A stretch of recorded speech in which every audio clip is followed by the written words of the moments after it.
જીવનના આધારે તમે એનું ફળ ભોગવી શકશો. બાકી કે ભૂવા આવ્યા દેવ છે એમાં કોઈ મિનમેક નથી.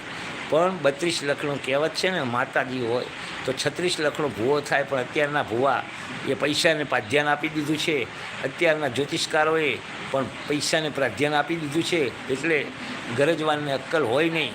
એટલે જ્યાં તમે 100 રૂપિયાનો ખર્ચો હોય પણ તમને જો એમ કે 80,000 થશે, એટલે તમે એમ કહો કે બહુ મહારાજ બહુ સારા છે, ભુવાજી બહુ સારા છે.